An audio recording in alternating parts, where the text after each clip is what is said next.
آپ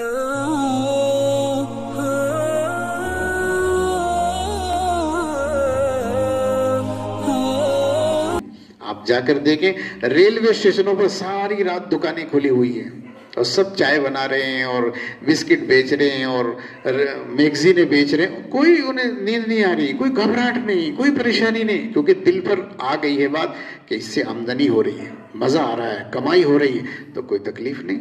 یہ ساری تکلیف اس آدمی کو ہوتی ہے جسے اللہ سے تعلق نہیں اور نماز اسے مشکل نظر آتی ہے.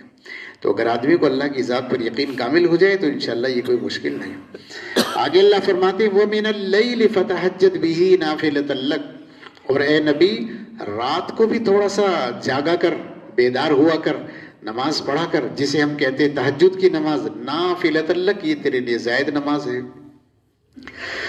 شروع میں جب اللہ تعالیٰ نے 5 نمازوں کو فرض نہیں کیا تھا, یہ تو بہت بعد میں نماز فرض ہوئی ہے.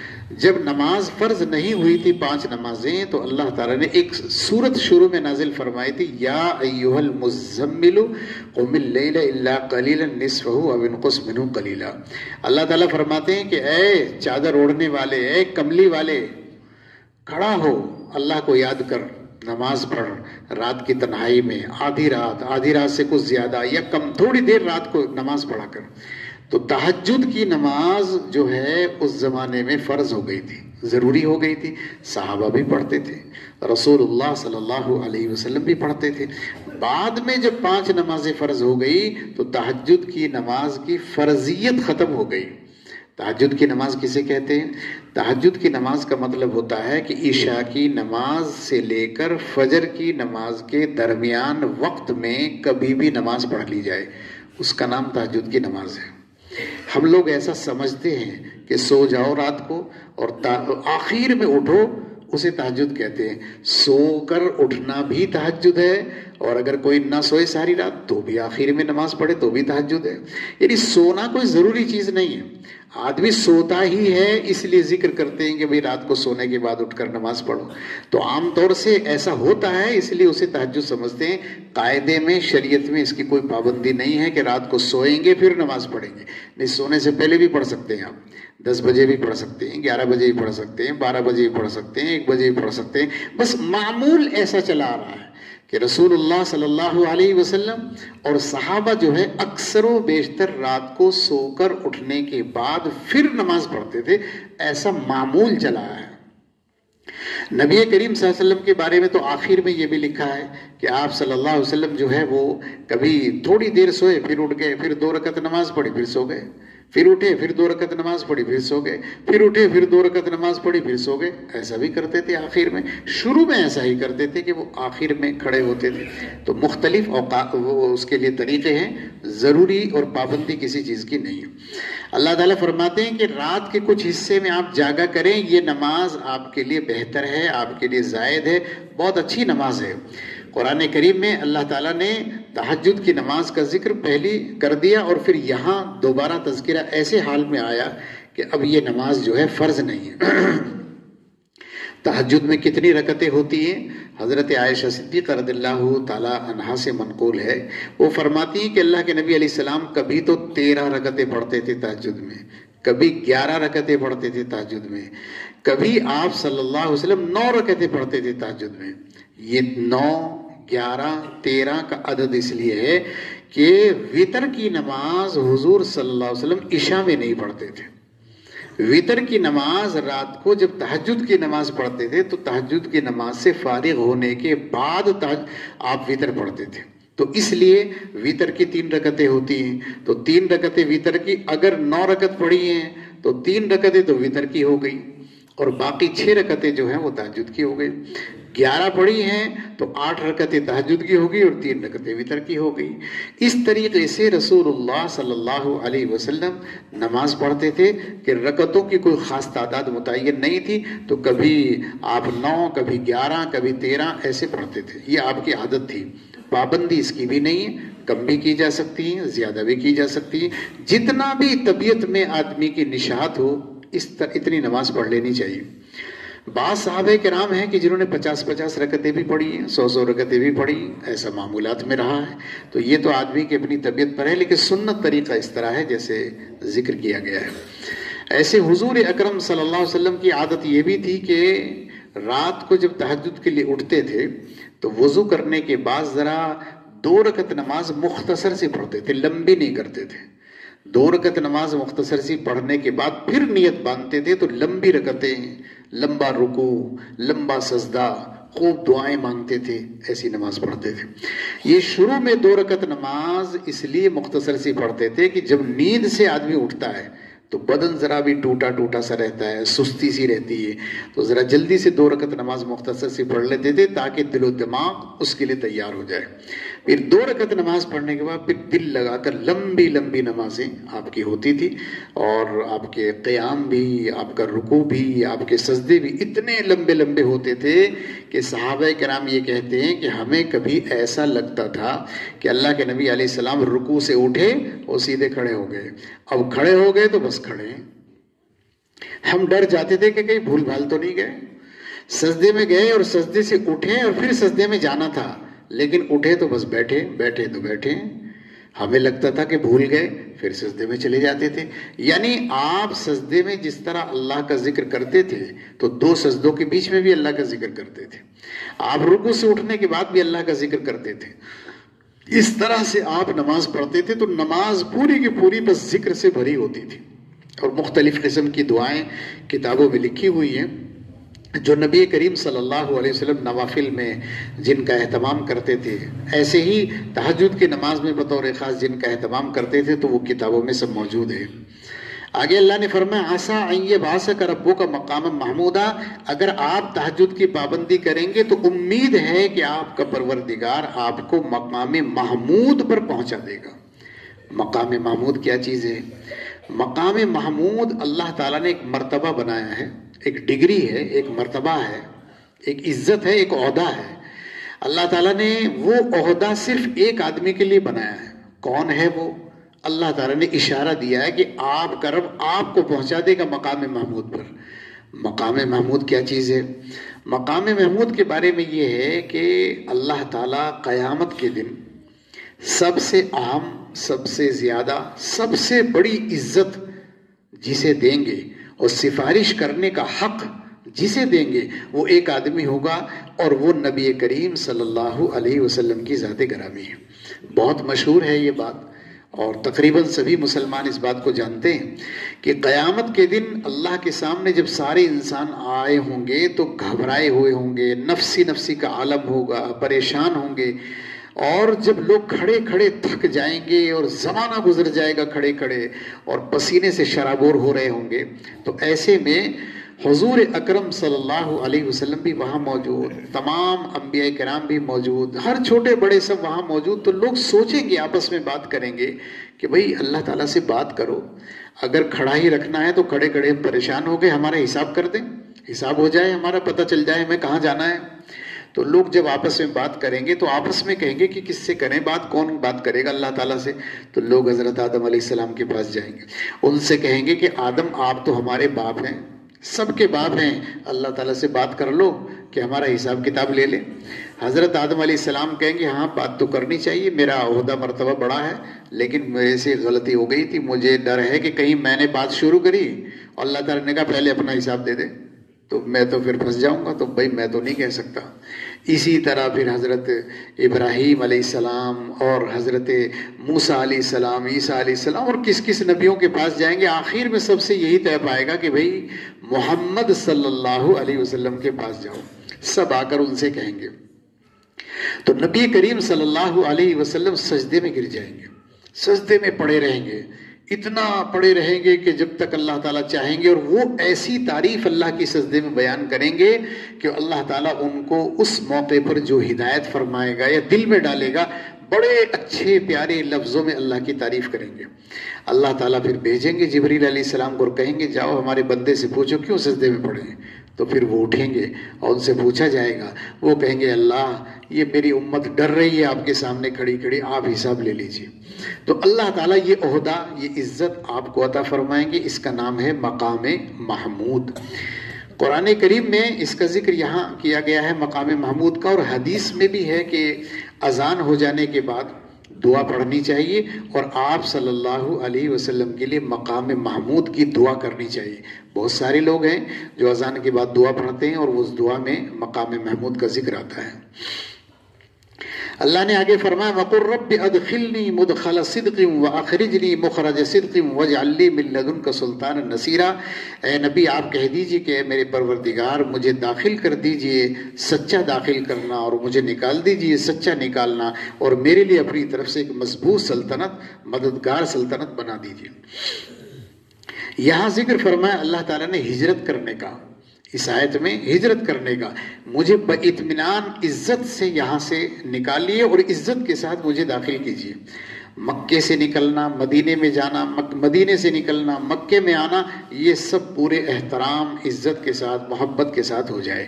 کہیں ایسا نہ ہو کہ جانے میں جان کا نقصان ہو جائے یا آنے میں جان کا نقصان ہو جائے، یا کوئی اور تکلیف ہو جائے، یا کوئی مالی نقصان ہو جائے۔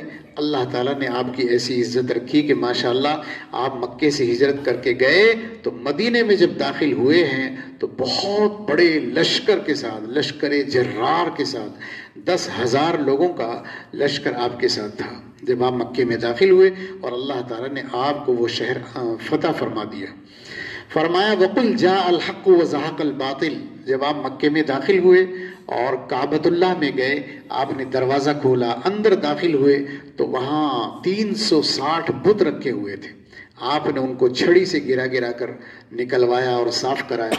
اللہ تعالیٰ فرماتے ہیں کہہ دیجئے جاء الحق وزهق الباطل، حق آ گیا ہے، باطل مٹ گیا ہے، ان الباطل کان زہوقا، اور باطل تو ہے ہی مٹنے کے لیے۔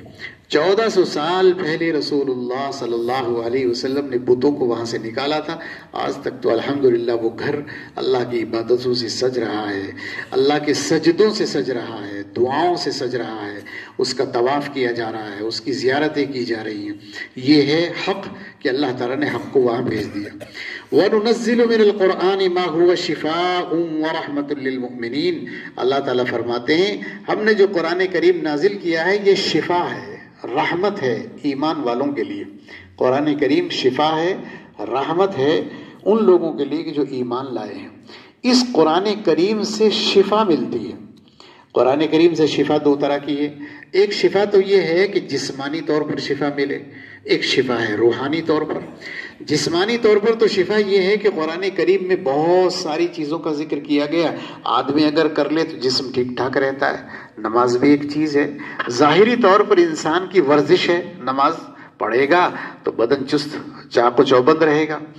ایسے ہی اللہ تعالیٰ نے قرآن کریم میں شہد کا ذکر کیا ہے، فیہ شفاء للناس، ابھی پیچھے ذکر آ گیا ہے کہ شہد کے اندر بڑی شفا ہے، یہ قرآن کریم کی ذریعے سے شفا معلوم ہوئی۔ ایسے ہی قرآن کریم کی بہت ساری صورتیں، آیتیں اس طرح کی نازل کی گئی ہیں کہ بیماریوں میں، تکلیفوں میں انہیں پڑھ کر دم کر دیا جائے تو آدمی ٹھیک ہو جاتا ہے۔ حضور اکرم صلی اللہ علیہ وسلم کے صحابہ ایک جگہ جا رہے تھے، راستے میں ایک عورت آئی اور آ کر ایک صحابی سے کہنے لگی بھئی میرے بچے کو کسی جانور نے ڈس لیا، میں چاہتی ہوں کہ آپ دم کر دو۔ اس صحابی نے کہا میں دم کر دوں گا لیکن اتنا سامان لوں گا۔ تو وہ چلے گئے اور دم کر دیا اور سامان بھی لے لیا۔ جب سامان لے کر واپس آئے تو صحابہ میں آپس میں اختلاف ہو گیا کہ بھئی تم نے تو دم کر کے پیسے لے لیے تو ٹھیک نہیں کیا، یہ سامان لے لیا، بکریاں لے لی، کچھ اور سامان لے لیا۔ تو بہت ناراض ہوئے صحابہ، انہوں نے کہا بھئی میں نے تو لے لیا۔ تو انہوں نے کہا اچھا ٹھیک ہے حضور صلی اللہ علیہ وسلم کے پاس چلتے ہیں، وہاں جا کر بات کریں گے، اگر انہوں نے ناجائز کر دیا تو واپس کرنا پڑے گا اور جائز ہے تو پھر ٹھیک ہے۔ آ کر اللہ کے نبی علیہ السلام سے پوچھا کہ اللہ کے نبی انہوں نے دم کیا اور دم لے کے اس کا بدلہ لے لیا، اب بتاؤ کیا کریں؟ تو نبی کریم صلی اللہ علیہ وسلم نے ان سے پوچھا کیا پڑھا تھا تم نے؟ انہوں نے کہا جی میں نے سورہ فاتحہ پڑھ کے دم کی، وہ ٹھیک ہو گیا۔ تو حضور صلی اللہ علیہ وسلم فرمایا یہ تو تم نے ٹھیک کیا، واقعی سورہ فاتحہ تو ایسی ہی سورت ہے، اس سورت کا نام اسی دن سے سورہ شفا پڑ گیا۔ سورہ فاتحہ کو سورہ شفا بھی کہتے ہیں، اس کا نام سورہ شفا بھی ہے کیونکہ اسے پڑھ کر بیمار کو شفا مل جاتی ہے۔ تو حضور اکرم صلی اللہ علیہ وسلم نے کہا یہ تو بہت اچھا کیا، اسی طرح پڑھنا چاہیے، اسی طرح دم کرنا چاہیے، اور آپ نے فرمایا جو سامان لے کر آئے ہو اسے بانٹ لو، مجھے بھی دے دو اس میں سے، یعنی یہ بتایا کہ یہ جائز ہے، یہ برا نہیں ہے، لیکن ہاں پیشہ بنانا غلط ہے. پیشہ بنانا کہ آدمی کی روزی روٹی ہی یہ بن جائے، یہ غلط ہے. ہاں کبھی کبھار کسی نے ایسا کر لیا تو کوئی حرج نہیں ہے. تو بتانا یہ ہے کہ قرآن کریم جسمانی طور پر بھی شفا ہے اور روحانی طور پر بھی شفا ہے. روحانی طور پر شفا ہونے کا معنی یہ ہے کہ آدمی کا جو دل ہے، یہ دل ایک بہت بڑی دنیا ہے، بہت بڑی کائنات ہے یہ دل. بس جب آدمی کا دل یہ گندا ہو جاتا ہے، اس کی صفائی کا کیا طریقہ ہے؟ مثال کے طور پر آدمی کے کپڑے گندے ہو جائیں تو صابن سے صابن مار کر اور اس کے اوپر دوسری چیزیں ایسی لگا کر پانی وانی سے دھلتے ہیں، کپڑے صاف ہو جاتے ہیں. بدن پر گندگی لگ گئی تو پانی مارا، وہ صاف ہو جاتا ہے. یہ صاف کرنے کے طریقے ہیں. سونا چاندی خراب ہو جاتا ہے تو ہم سونار کو دیتے ہیں تو وہ بھی اجال دیتا ہے، اسے صاف ستھرے کر کے دے دیتا ہے. جتنی بھی چیزیں ہیں دنیا میں سب کو صاف کرنے کا کچھ نہ کچھ طریقہ ہے. لیکن دل اگر گندا ہو جائے، اس میں تکبر بھرا پڑا ہو، حسد بھرا پڑا ہو، بغض بھرا پڑا ہو، لوگوں کی مخالفتیں بھری پڑی ہوں اور انتقام کے جذبات بھرے پڑے ہوں اور ریاکاری کے جذبات بھرے پڑے ہوں، تو پھر اس دل کے صاف کرنے کا کیا طریقہ ہے؟ اس کے صاف کرنے کا طریقہ قرآن کریم ہے. قرآن کریم پڑھیں گے تو یہ دل صاف ہوتا ہے. اللہ تعالیٰ نے بتا دیا کس موقع پر آپ کو کیا کرنا ہے، کس پر کیا نہیں کرنا ہے، اور اللہ تعالیٰ سے کیسے توبہ مانگنی ہے، استغفار کرنا ہے، سجدے کرنا ہے، نماز پڑھنا ہے، دعا مانگنا ہے، اور اپنے تکبر کا علاج کیسے کرنا ہے، اور حسد کا علاج کیسے کرنا ہے، اور مخالفتوں کا علاج کیسے کرنا ہے. ساری چیزیں اللہ نے قرآن کریم میں بیان فرما دی. تو یہ قرآن شفا ہے، رحمت ہے ایمان والوں کے لیے. وَلَا يَزِيدُ الظَّالِمِينَ إِلَّا خَسَارًا. جتنے ظالم لوگ ہیں وہ تو اسے پڑھ کر بہکتے ہیں، جو نیک لوگ ہیں اسے پڑھنے کے بعد ترقی پاتے ہیں. وَإِذَا أَنْعَمْنَا عَلَى الْإِنسَانِ أَعْرَضَ وَنَأَىٰ بِجَانِبِهِ. اللہ تعالیٰ فرماتے ہیں ہم جب انسان پر انعام کر دیتے ہیں تو وہ اعراض کرتا ہے، ایک طرف کو ہو جاتا ہے. وَإِذَا مَسَّهُ الشَّرُّ كَانَ يَئُوسًا. اور جب اسے کوئی تکلیف پہنچ جائے تو نا امید ہو جاتا ہے. یعنی انسان کا مزاج عجیب و غریب ہے. اگر اللہ تعالیٰ اسے مال دے دے، عزت دے دے، شہرت دے دے، طاقت دے دے تو تکبر کرنے لگتا ہے، لوگوں سے بے نیاز ہو جاتا ہے، کسی کی طرف دیکھتا نہیں، بات نہیں کرتا. اور اگر اللہ تعالیٰ اس پہ حالات ڈال دے تو اتنا پریشان ہو جاتا ہے، وہ سمجھتا ہے میں تو دنیا میں بیکاری پیدا ہو گیا. یعنی نہ تو ادھر اور نہ ادھر، بیچ میں نہیں رہتا. ادھر جائے گا تو بالکل آخر میں تکبر کا شکار ہو جائے گا، اور نیچے گرے گا تو اتنا کہ پھر وہ زہر کھانے کو تیار ہو جاتا ہے، ایسا نا امید ہو جاتا ہے. اللہ تعالیٰ فرماتے ہیں انسان کو صبر نہیں ہے. ہم نے نوازا تو اعراض کرنے لگا، ہم نے ذرا سی مصیبت بھیجی تو نا امید ہو گیا. قُلْ كُلٌّ يَعْمَلُ عَلَى شَاكِلَتِهِ. آپ لوگوں کو بتائیے ہر عمل اپنے شاکلے پر ہے، ہر عمل اپنے شاکلے پر ہے. بات یہ ہے کہ جتنے بھی دنیا میں انسان ہیں اور وہ جو بھی کام کرتے ہیں ان کا ایک مشاکلہ ہے. مشاکلے کا معنی یہ ہے یہ دل پاک صاف ہو، صاف ستھرا ہو، اس میں تکبر بڑائی اور گھمنڈ نہ ہو، تو اس سے پھر جو کام ہوں گے وہ بہت اچھے اچھے کام ہو جائیں گے. اور اگر یہ دل گندا ہو جائے تو پھر اس کے بعد جو آدمی سے کام ہوں گے وہ سارے گندے کام ہوں گے. مثال کے طور پر کسی کی طرف سے دل بہت خوش ہے، بہت خوش ہے، راضی ہے. اب اس کے بارے میں اس آدمی سے بات کرو کہ بھئی وہاں چلنا، جی ضرور چلیں گے. اجی ان کے یہاں شادی، ہاں بھئی جانا ہے وہاں تو، جی وہ تو بہت اچھے آدمی ہیں، جی کمال کے آدمی ہیں. یعنی تعریف کرے گا، مدد کرے گا، ساتھ کھڑا ہے، انکار نہیں کرے گا. جو دل میں ہے تو ظاہر میں بھی پھر وہی ہوگا. اور اگر دل میں دشمنی ہے، غصہ ہے، ناراضگی ہے، نفرت ہے، پھر اس سے بات کرو بھئی فلاں جی وہ تو بہت خراب آدمی، کس کی بات کر رہے ہیں آپ. پھر ایسی ایسی سنائے گا کہ آپ بھی حیران ہو جائیں گے سن کر، کیونکہ دل اندر سے ناراض ہے، یہ نفرت کرتا ہے. تو ہر عمل اپنے شاکلے پر ہے. جیسا آدمی ہوتا ہے اس کا ماحول ویسا ہی ہوتا ہے. اندر سے آدمی جیسا ہے اس کے آس پاس کا جو ماحول ہوتا ہے، اس کے دوست، اس کے رشتہ دار، اس کے جاننے والے، اس کے پڑوسی، اس کے کاروباری لوگ، سارے ایسے ہی ہوتے ہیں جیسا وہ آدمی اندر سے ہے. اس لیے کہ نیک لوگوں کو نیک لوگوں میں بیٹھ کر مزہ آتا ہے، برے لوگوں کو برے لوگوں کے ساتھ بیٹھ کر مزہ آتا ہے. آپ جب بات کریں گے، اچھے اور شریف لوگ ہوں گے، اور بات کرتے ہوئے آپ سے کہیں گے دیکھا بھائی ہمارا تو فلاں بزرگ سے تعلق ہے، فلاں عالم سے ہمارا بہت تعلق ہے، بھائی ہم تو ان سے بہت ملتے ہیں، ان کے پاس جاتے ہیں یا انہیں ہم اپنے یہاں دعوت دیتے ہیں، وہ تشریف لاتے ہیں. وہ اس طرح کی بات کرے گا. اور جو خراب آدمی ہوگا بدماش قسم کا وہ کہے گا بھئی تم مجھے چھوٹا آدمی نہ سمجھیے، فلاں جو آدمی ہے نا غنڈا ہے کتنا بڑا، میرا دوست ہے وہ، یعنی وہ ایسے آدمی کا نام لے گا، اندر سے جیسا ہے اسے وہ بڑا نظر آئے گا، اور اندر سے جو نیک ہے وہ اللہ والوں کو ڈھونڈے گا، وہ ان کی بڑائی کی بات کرے گا، ہم تو فلاں صاحب سے مرید ہیں صاحب، فلاں سے دوستی ہے ہماری، تو ہم تو فلاں سے ملتے ہیں۔ تو جیسا آدمی اندر سے ہوتا ہے ویسے باہر کے اس کے اعمال بڑھتے جاتے ہیں، ویسی ہی باتیں، ویسے ہی نظریات، ویسے ہی کام ہوتے ہیں اس کے۔ اندر سے آدمی جیسا ہوتا ہے۔ ایک آدمی کو اندر سے گانا پسند نہیں ہے تو پھر جب گانا پسند نہیں تو گانے والا بھی اسے پسند نہیں آئے گا، لیکن اگر آدمی کو گانا پسند ہے، منہ سے آدمی بتائے نہ بتائے کہ مجھے گانا پسند ہے کہ نہیں، لیکن گانے والوں کو دھیان سے دیکھ رہا ہے، ان کی چال ڈھال کو دیکھ رہا ہے، ان کی باتیں سن رہا ہے یا کہہ رہا ہے، تو اس کا مطلب ہے کہ گانے پسند کرتا ہے۔ تو اللہ فرماتے ہیں قل کل یعمل علی شاکلتی، کسی آدمی کو پہچاننا ہو تو اس کے اعمال کو دیکھ لو، آپ کو پتہ چل جائے کہ وہ آدمی کیسا ہے۔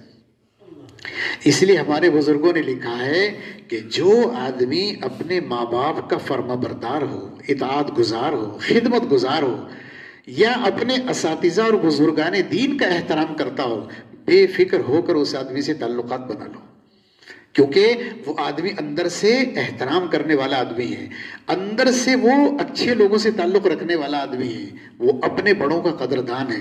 لیکن جو آدمی اپنے ماں باپ کی نافرمانی کرے، انہیں ستائے، انہیں گالی دے، انہیں ذلیل کرے، ہرگز دوستی یا رشتہ داری کے قابل نہیں ہے وہ آدمی۔ کیوں؟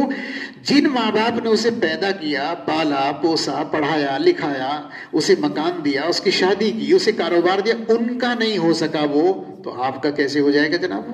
آپ نے تو کچھ بھی نہیں کیا اس کے ساتھ۔ تو جنہوں نے اپنی زندگی کی بہاریں ان پر لگا دی، ساری جوانی ان پر لگا دی، وہ ان کی نہیں سن رہا ہے تو آپ کی کیسے سنے گا وہ؟ اس لیے بزرگوں نے لکھا ہے کہ آدمی کو پہچاننا ہو بس اس کی عادتیں دیکھو، اس کے اخلاق دیکھو، اس کے بات کرنے کا ڈھنگ دیکھو، آپ کو انکوائری کی ضرورت نہیں پڑے گی کہ بھئی اس کے بارے میں پتہ کرو یہ آدمی کیسا ہے، نہیں، تھوڑا ایک دن اسے نوٹ کر لو کہ یہ آدمی کہاں بیٹھتا ہے، کس سے ملتا ہے، کدھر جاتا ہے، کدھر سے آتا ہے، اور تھوڑا سا اسے نوٹس میں لے آؤ، آپ کو پتہ چل جائے گا کہ یہ آدمی کیسا ہے۔ اللہ فرماتے ہیں قل کل یعمل علی شاکلتہ، آپ کہہ دیجئے ہر عمل اپنے شاکلے پر ہوتا ہے، جیسا اندر سے ہے ویسا باہر سے نظر آتا ہے۔ فربکم اعلم بمن هو اہدی سبیلا، تمہارا رب تمہارے بارے میں خوب جانتا ہے کہ تم میں سے زیادہ ہدایت پر کون ہے، یہ اللہ کو معلوم ہے۔ اب یہ جو بات جہاں سے شروع ہوئی تھی وہ یہ تھی کہ مکے والے جو ہے وہ غریبوں کو پسند نہیں کرتے تھے، امیروں کو پسند کرتے تھے، ہم بڑے ہیں تو بڑے لوگ آپ کے پاس آئیں گے تو غریبوں کو ہٹاؤ۔ اللہ تعالیٰ فرماتے ہیں کہ یہاں میرے یہاں غریب امیر کا کوئی مسئلہ نہیں، ہم تو خوب جانتے ہیں کہ ہدایت پر کون ہے، ہدایت پر غریب بھی ہو سکتا ہے، ہدایت پر امیر بھی ہو سکتا ہے۔ اس زمانے میں زیادہ تر ہدایت پر غریب ہی تھے، اور یہ بھی سچائی ہے اپنی جگہ پر کہ جتنے بھی انبیاء کرام علیہ السلام تشریف لائے، مالدار لوگ، عہدے دار لوگ کبھی بھی ان پر پہلے ایمان نہیں لائے، ان پر تو پہلے ایمان لانے والے غریب غربا ہی تھے، کمزور قسم کے لوگ، بیچارے پریشان حال لوگ ان پر ایمان لاتے تھے۔ یہی سارے نبیوں کا طریقہ اور وتیرہ رہا ہے۔ مالدار تو بعد میں آتے ہیں، مالدار تو جب آتے ہیں کہ جب ان کی شہرتیں دبدبے بڑھ جاتے ہیں پھر وہ آتے ہیں کہ صاحب ہم بھی ہیں، ورنہ جب آزمائش کا وقت ہوتا ہے، ابتدا ہوتی ہے، اس وقت مالدار لوگ، بڑے لوگ اللہ تعالیٰ کے راستے پر نہیں چلتے۔ وہ تو اللہ کے راستے پر جب چلیں گے، جب دیکھا بھائی نہیں اب تو جھنڈا اونچا ہو گیا، اب تو جانا پڑے گا، اب چلے جائیں گے وہ۔ تو یہ سارے نبیوں کا طریقہ رہا۔ بزرگوں کے یہاں بھی یہی ہوتا ہے، بزرگ اللہ والے بہت سارے ہوتے ہیں، لیکن شروع میں غریب غربا ان کے پیچھے لگیں گے، ان سے بیعت ہوں گے، ان کے پاس جائیں گے، تسبیح پوچھیں گے، دعا کرائیں گے، ان کے ساتھ رہیں گے، اور امیر مالدار لوگ جب آئیں گے، اچھا بھیڑ ہو گئی تو پھر وہ بھی کہتے ہیں جی ہمیں بیعت کر لو، پھر وہ بیعت کرتے ہیں۔ اللہ خوب جانتا ہے کہ کون ہدایت پر ہے۔ اللہ کے یہاں رنگ آدمی کتنا خوبصورت ہے، کتنا صحت مند ہے، کتنا طاقتور ہے، یہ نہیں دیکھا جاتا۔ اللہ تعالیٰ تو یہ دیکھتا ہے کس کے دل میں میری محبت زیادہ ہے۔ قرآن کریم میں اللہ پاک نے ایک جگہ ذکر کر دیا عبس وتولی ان جاءہ الاعمی وما یدریک لعلہ یزکیٰ۔ اللہ تعالیٰ نے وہاں ایک صحابی حضرت عبداللہ ابن ام مکتوم کے بارے میں فرمایا، وہ اندھے آدمی تھے، آپ صلی اللہ علیہ وسلم بڑے بڑے لوگوں سے بات کر رہے تھے، اچانک وہ بیچارہ اندھا آدمی اندر آ گیا، ایک تو غریب اوپر سے اندھا، وہ اندر آ گیا، آپ سے بات کرنے لگا. تو حضور صلی اللہ علیہ وسلم کو بھی ذرا برا سا محسوس ہوا کہ بھئی یہ بڑے بڑے آدمی بیٹھے ہیں، اب یہ برا مانیں گے، کہاں سے آ گیا. تو حضور نے فرمایا چلو ہاں جاؤ، میں بات کرتا ہوں آپ سے. اللہ تعالیٰ نے ایسی سخت آیت نازل فرمائی، عبسا وتولا ان جاءہ الاعمی، اے میرے نبی تو نے بھی منہ چڑھا لیا اس وجہ سے کہ ایک اندھا آدمی آ گیا. وما یدریک لعلہ یزکا، تجھے پتہ بھی ہے کہ وہ کتنا سمجھدار آدمی ہے. یعنی میرے نزدیک ان بڑے بڑے آدمیوں کوئی ویلو نہیں. اللہ کا فرمانے کا مطلب یہ ہے میرے نزدیک تو اسی کی ویلو ہے کہ یہ ہم سے محبت کرتا ہے. تو اللہ تعالیٰ کی جو ذات ہے وہ ذات خوب جانتی ہے کہ کون ہدایت پر ہے، اور جو جتنی ہدایت پر ہے اللہ تعالیٰ اس کے درجات کو اتنے ہی بلند کرے گا، اسے اتنی ہی عزت دے گا، اتنی ہی آخرت کی راحتیں اسے نصیب ہوگی. اللہ تعالیٰ ہم سب کو عمل کی توفیق عطا فرمائے.